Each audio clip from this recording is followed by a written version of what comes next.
Ladies and gentlemen, distinguished guests, I am Luoyan Feng from Sports Money. It is a very great honor to be invited by Soccerex to give a speech on the stage on about China's sponsorship during the 2018 FIFA World Cup. Please allow me to firstly introduce Sports Money. Sports Money is Sports Money is a media platform presenting the latest information, the latest news, and deepest analysis about the China's sports industry and the global sports industry. Here is the capture of our official website, and we have established since 2014, and we founded and China's Sports Industry Awards since 2014. And here is the guests and all the distinguished guests witness the awards ceremony. And so today I'm going to introduce the campaigns of the China's brands during the 2018 FIFA World Cup. And as we all know, there are great investment on the football industry in the recent years from the China's brands, especially in the 2018 World Cup last year. So we have a quick look of the official sponsor of 2018 FIFA World Cup from China. On the top of the tire is Wanda Group. Wanda Group is the FIFA official partner of, is the official partner of FIFA. And on the second tire, we have Hisense, a television manufacturer in China. We have Mengniu. Mengniu is a dairy and ice cream producer in Neimenggu province. And Vivo. Vivo is a company producing smartphone and other electronic devices. And on the third tire, on the tire of regional sponsors, we have Yadia. Yadia is a manufacturer producing electric bicycles and electric motorbikes. And then we have King. King is a fashion brand which is mainly focuses on men's suit. And last but not the least, Lucci. Lucci is a VR technology company. And I think Chinese customers is not very familiar to Lucci before it became the official sponsor of 2018 FIFA World Cup. And then we have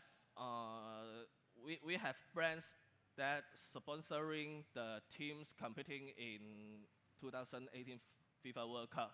These 6 big teams, they signed over 10 brands from China. Argentina and Portugal is the most attractive team Argentina and Portugal are the most attractive team to Chinese brands. So Argentina signed HeXindai.com is a digital loan platform in China. And Weber Electric produce cooking appliances and water heaters. And we have Deer Flooring, which is a floor decoration company in China. And then Portugal signs two kinds of drinks as their sponsors, including E-Stroke Super Drink, which is an energy drink. Wahaha is a nutrient drink. And LeaderCF.com is similar to HeXindai.com. It is also a digital loan platform in China. And I list Mentholatum here. Mentholatum is, of course, it is an American brand, but Mentholatum China independently signed Portugal as its China regional sponsor. So we leave Mentholatum here. And then Brazil signs only one sponsor from China. 转转.com is a used car exchange platform in China. I would like to introduce a portal website, a very big, very famous portal website from China. NetEase signs Vati, NetEase signs Team France and Team Germany for exclusive contents from the teams and exclusive opportunities to invite their players, their staff, their coaches. And France also signed another Chinese brand named Vati. Vati is similar to Vanwer. It is also a cooking appliances producer and water heater producers. And then we have Belgium. Belgium signed. We can see two brands listed here, but they all come from the same group. That means Changhong Group. Changhong is a television manufacturer in China, and Meiling is subsidiary, which produce refrigerator. These are all teams that are very competitive in the international football, and they had a very big opportunity to win the FIFA World Cup. But Chinese brands also sponsor a few teams which are not as strong as these teams. But okay, let's see. Huawei is very focused in the recent times. Huawei signs Panama, which is the new entry from the FIFA World Cup, and Huawei puts its base of Caribbean area in Panama, so it signed Panama as its partner. And the situation is very similar to Oppo. Oppo is also a smartphone manufacturer, so it signed Egypt, which is a very big market for Oppo. And then we have Matrix. Matrix comes from Chinese Taiwan. It manufactures fitness equipment. Motion comes from China Hong Kong. Motion is a fashion brand which produces men's suit. Next we go through the brand signing the international superstars who compete the FIFA World Cup 2018. Neymar is the most popular player for Chinese brands. He signed Harbin Beer, a brewery brand in China, and Oppo, just now we mentioned that, and TCL, another television manufacturer. And Guangzhou Honda, as we all know, Honda is a Japanese brand, but Guangzhou Honda is a joint company between Guangzhou GAC Group and Honda Group. So we list Guangzhou Honda as a Chinese brand. The GAC Group has the largest stocks of the Guangzhou Honda Group. And Messi, Lionel Messi signed Mengniu, just now we mentioned that. And Huawei, and another brand we have mentioned. League of Legends, which is a very popular esports game all over the world.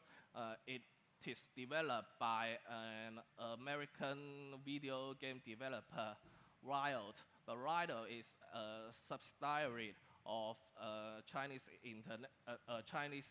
internet giant, Tencent. So Tencent Sports helped League of Legends sign Messi for using Messi's image in the game of the Chinese server. So we list League of Legends here.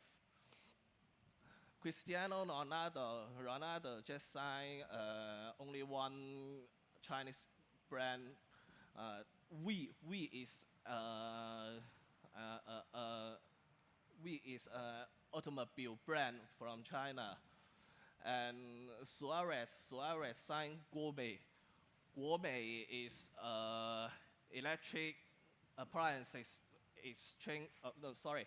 Guomei is electric appliances retailer, both online and on-site in China. And after we review all these 20 Chinese brands sponsor teams or players, and including the events in itself, and the FIFA World Cup itself, we can find a fact that China brands invest many resources on football industry, and they hopefully they can bring the awareness from the customers all over the world, as well as in the domestic market. But do they are they satisfied with the campaigns they put on last year, and are they and how can we learn from the experience from these 20 Chinese brands? So we have the very great opportunities and very honored to have a special guest to join me to talk about the question we are very careful for. So let's welcome Mr. Li Liangdong from Fangzhe Sports. Mr. Li Liangdong is a very brilliant expert on media and on sports marketing. He has served Nike, China's Daily, and People's Daily before he opening his own sports marketing agents. Let's give a warm welcome to Mr. Li Liangdong. Thank you. Hello, hello, can you hear me? Check. Hello. Is the microphone okay?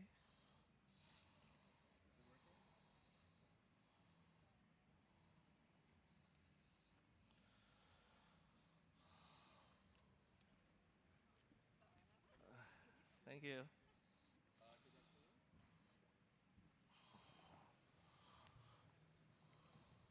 Good afternoon. Hello, hello. So good afternoon, everyone. Very well. It's a great pleasure to be here, and I'd like to share some opinions that upon the sponsorship that so many Chinese brands have got a chance to sponsor the 2018 World Cup in Russia. So what are the questions? And I believe that maybe you would have.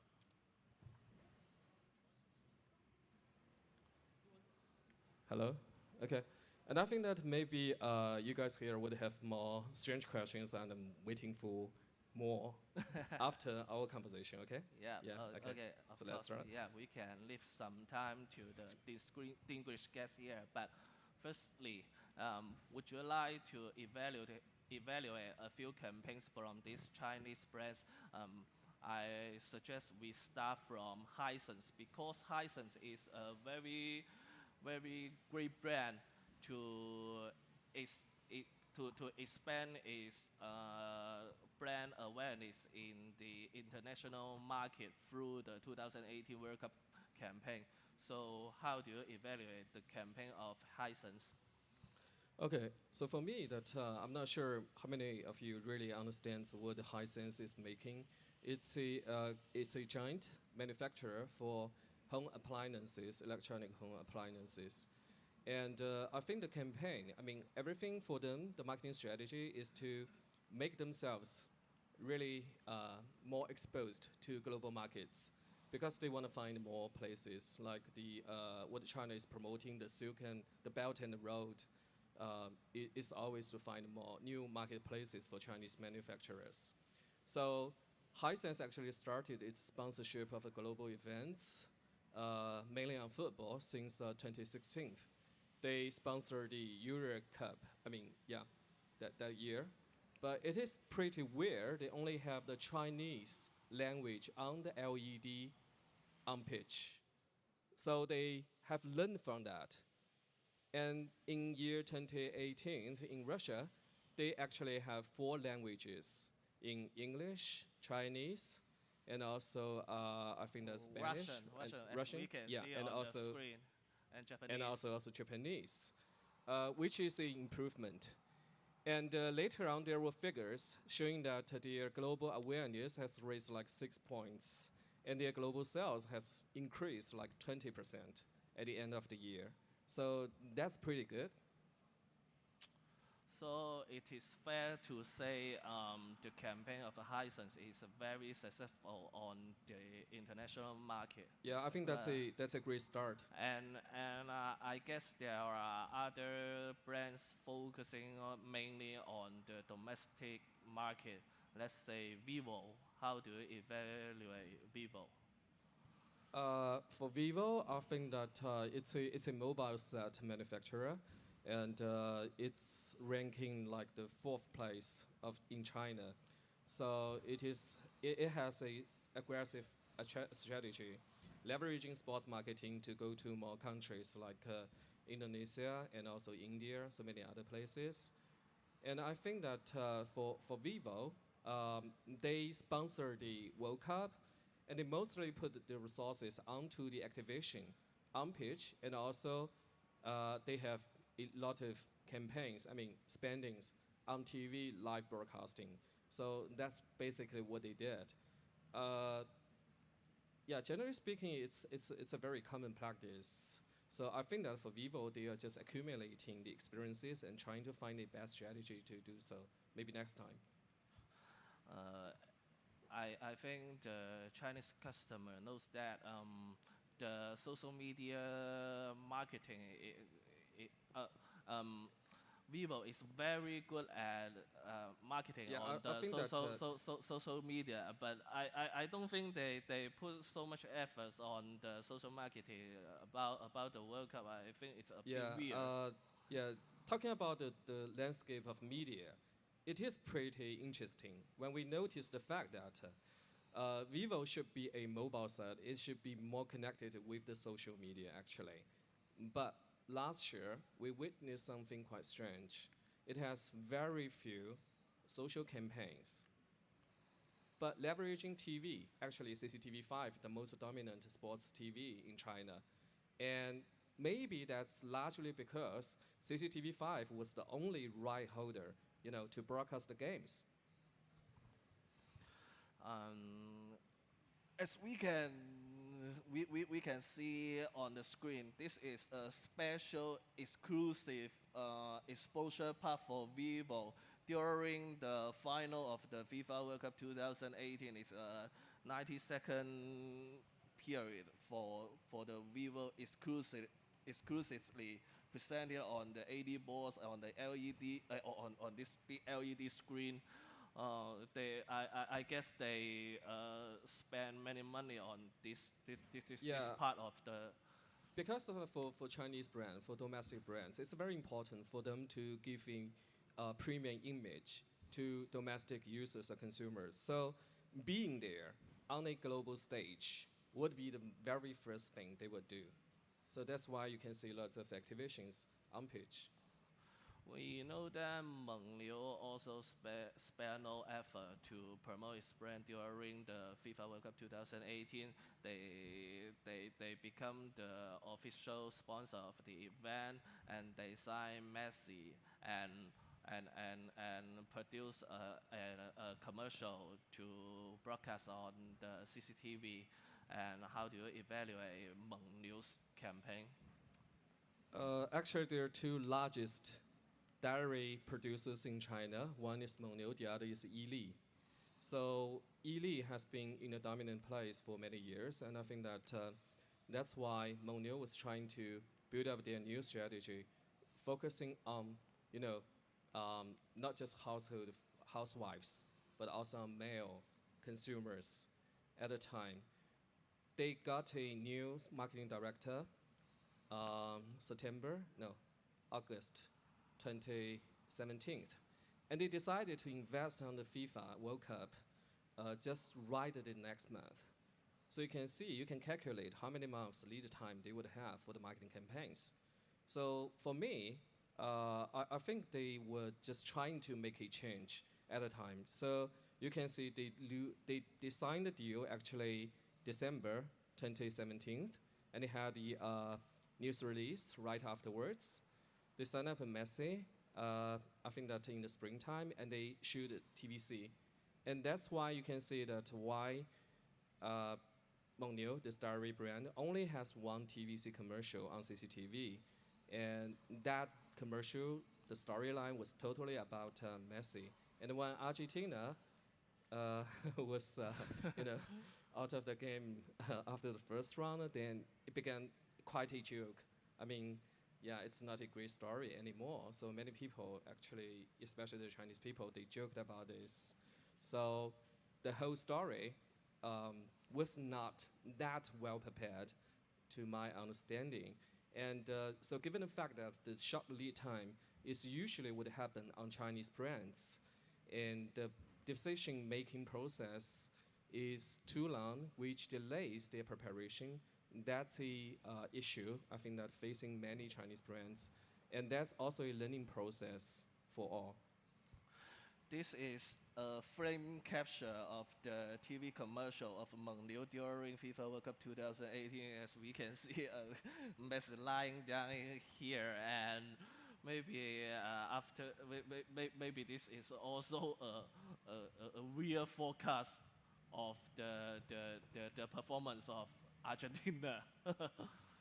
Yeah, I think that for brand to leverage sports marketing or whatever the marketing method they are trying to use, it is very important to make sure that the message delivered will match the brand image. That's number one. Number two, you have to find very great stories to make sure your brand will be conveying the message you want to deliver. So, any one of you watch the Game of Thrones? Okay, I see some of you. So the last episode, I don't care how many would criticize it, but something Tyrion Lannister actually mentioned, which is right. What makes a great kingdom? Can you remember? He said, great stories. So that's also true for marketing, especially for brand marketing. Okay, well, we are very lucky to have a very big fan of Game of Thrones. And all the brands we mentioned just now, maybe there is some very some fresh points to recognize, but I guess I am afraid there is one brand. I don't think there is any campaign for this brand. It's very weird. This brand is Lucy. Lucy, the VR company, which is very unfamiliar to Chinese customers and maybe also very unfamiliar to the international customers. So all the brand exposure would all the brand exposure was the AD boards, the LED boards in the stadium. There were limited commercial, limited promotion materials, and also limited story with. Why Lucci will have choose to sponsor the World Cup? What did it get through the sponsorship? Do you still remember a solar power brand? Yingli. Yingli, right? Where is Yingli now? So I think that because China is a really fast developing country and the economy is changing rapidly. It's a immature market to some, scale. So there are different forces, motivations for brands to decide to have investment on global events. And sometimes it will be in a hush. And I think for Lucy, maybe it's for some, special reasons. Maybe they're just looking for global investors. So they wanted to show them their names onto that stage. And also given the fact that FIFA started to test tier 3 sponsors, right? In Russia. So the Chinese company who got the rights to sell the tier 3 sponsorship and tried pretty hard. And that's one of the companies they found. And I think that's a good shot. While we made out the campaign of Lucy, but most of the people, most of the Chinese customers praise for the campaign of Vati. Vati is a cooking appliances producer, and it promised to its customers, if France won the World Cup, it would refund all, it would fully refund to the customers who have bought their products in the designated time. So, well, France really won the trophy, and Vati really refund to its customers. Everybody talk about that, and most of them praise for fulfilling its promise, praising Vati for fulfilling its promise. So is it really a good campaign? So it enhances its revenue, and it gains the brand awareness. There was many positive review to their campaign, but is it really a very successful campaign? So when we are trying to define a campaign or to evaluate a campaign, there are many factors that we have to take into consideration. Like say for Vati, it has a win to refund, right? A campaign. So every consumer who bought a Vati product will get a special refund if France will win the World Cup. And finally, France won. But what if not? So it is a way for Vati to get its name connected with a great team. And that's for something true.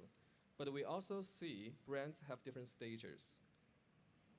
At the very beginning, it is very important for you to be known. I mean, exposures would be very important. But to me, I think that marketing is much more than that.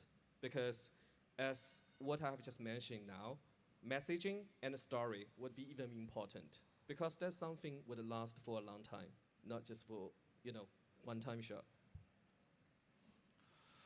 But I think that many Chinese began to think that Vati has played quite clever. And maybe they feel Vati is worthy to be bought. And I guess after we review the campaigns of these different Chinese brands, we are going to forecast next 4 years, forecast the Qatar World Cup.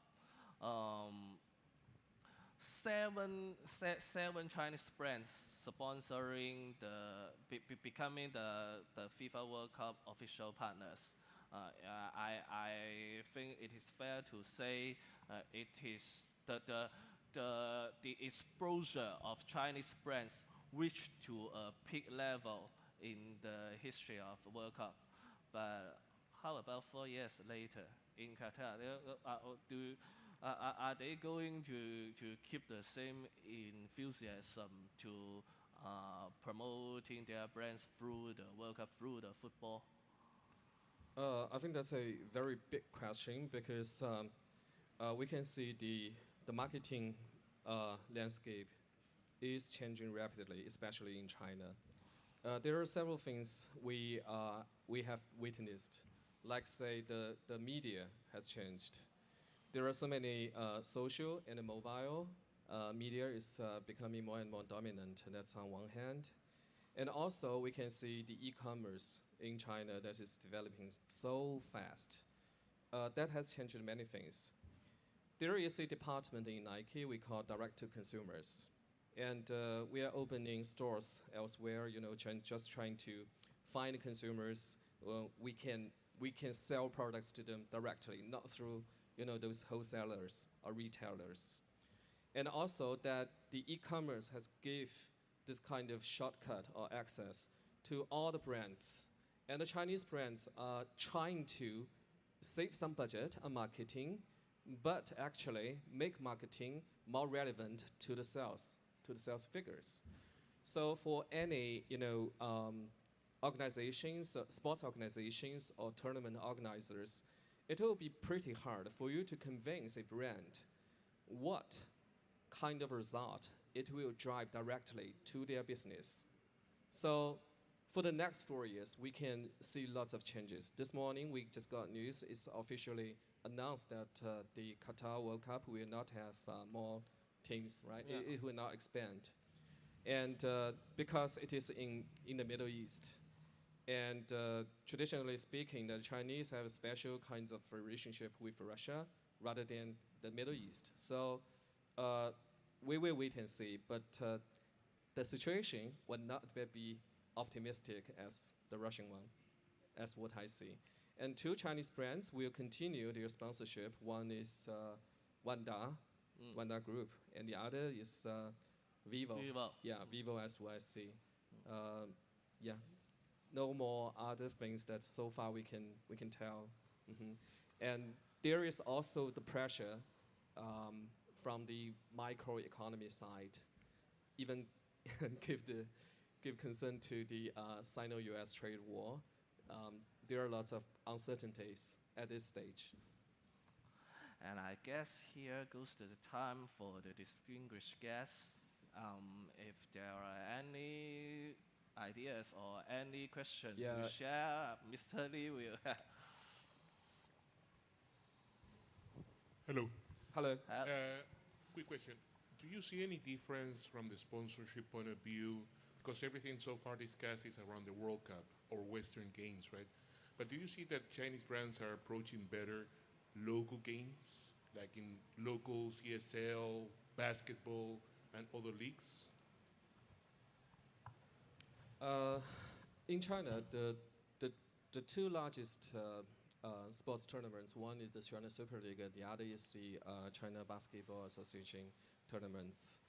And they actually took over like 60% of the whole market spendings on sports marketing. And they are totally owned by the state, administration of sports. And because football is so important in China, you know why? There are lots of things making the league not as a product as what I see. So on one hand, the league itself, the general manager, Alex Dong, is a very close friend of mine. He is always trying to make some great changes. They have hooked up with the Premier League and also La Liga, making lots of things happening with partnership. But there are some back strength, things that will not be changed that easily. The most priority for the Chinese football right now is to have our national team playing really well in the World Cup, to get into the World Cup first, and then really play some good games. So the league, you can see, it's actually serving the purpose, but not as a league. That's the difference of the terminology here, what I see. I'm not sure if I fully answer your question. I was actually focusing on brands sponsoring CSL, for example.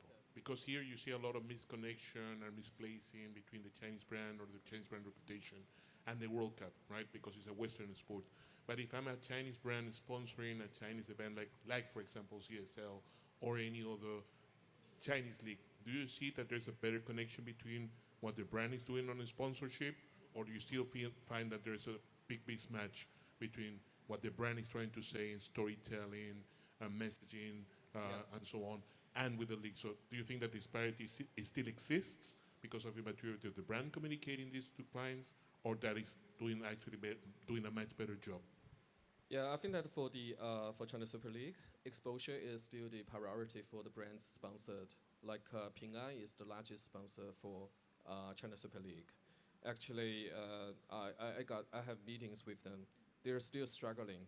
That how can they really hook up their insurance kind of insurance products with the league so tightly. And also for Qingdao Beer, who has been a long-time sponsor for China Super League and also the Asian Champions League. They are always trying to in the pursuit of the process to make sure the beer could be accessed in the stadiums. Because in China, because of the security reasons, you can see lots of things can not that be easy for them to do. So this year, some changes has already happened, and that's why I would say at this stage, exposure is still the priority, but brands are trying to make changes to better communicate with the consumers.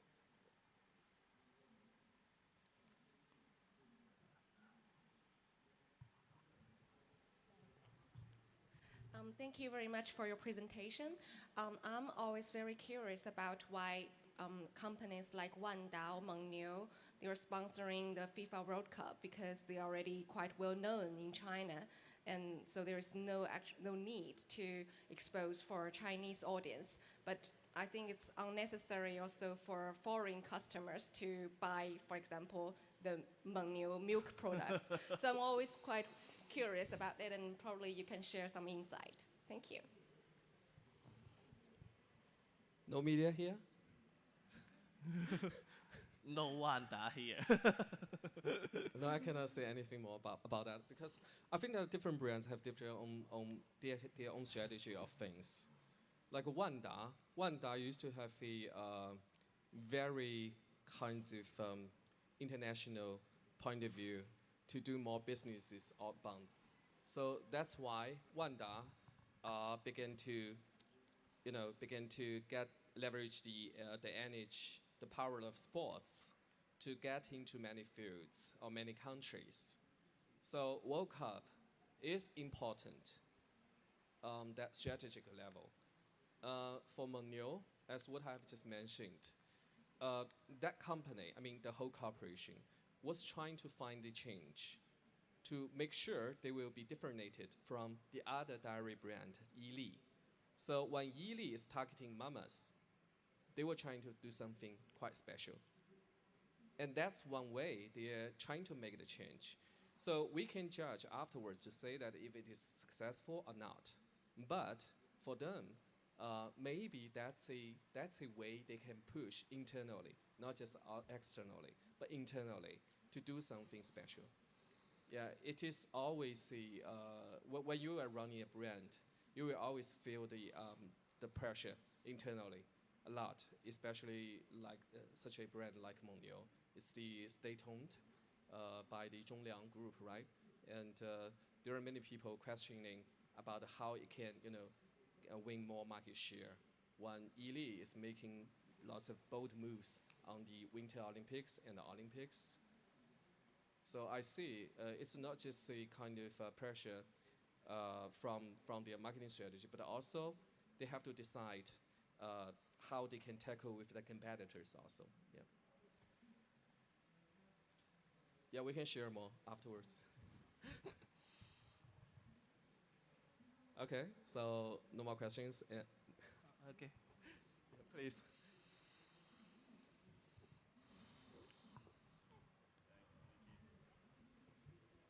Great presentation. It was really interesting. I had one question in regards to maybe your company specifically. Do you find there's a greater need for Chinese companies to have the expertise and maybe they're lacking the knowledge and the backing? Maybe they're a lot of emotional driven. Maybe they love Barcelona, so they sponsor Barcelona, as opposed to going for a company like yourself where that you can help consult them for the whole process, especially on the activation side. How do they actually bring that sponsorship to life as opposed to just a logo on the jersey? Thank you. That's a very good question, and I think that you are right. There is a huge demand for professional consultancy in China, especially on the fields of sports marketing. But the dilemma is that most companies would need a process to understand that they will pay for it. I mean, lots of Chinese companies, they will just ask for your opinion on many things. It is always a necessity to get professional hands to help. But if you wanted to do a business to have a profit, you have to get into the process of for activations and maybe lots of execution, some events off pitch, I mean offline.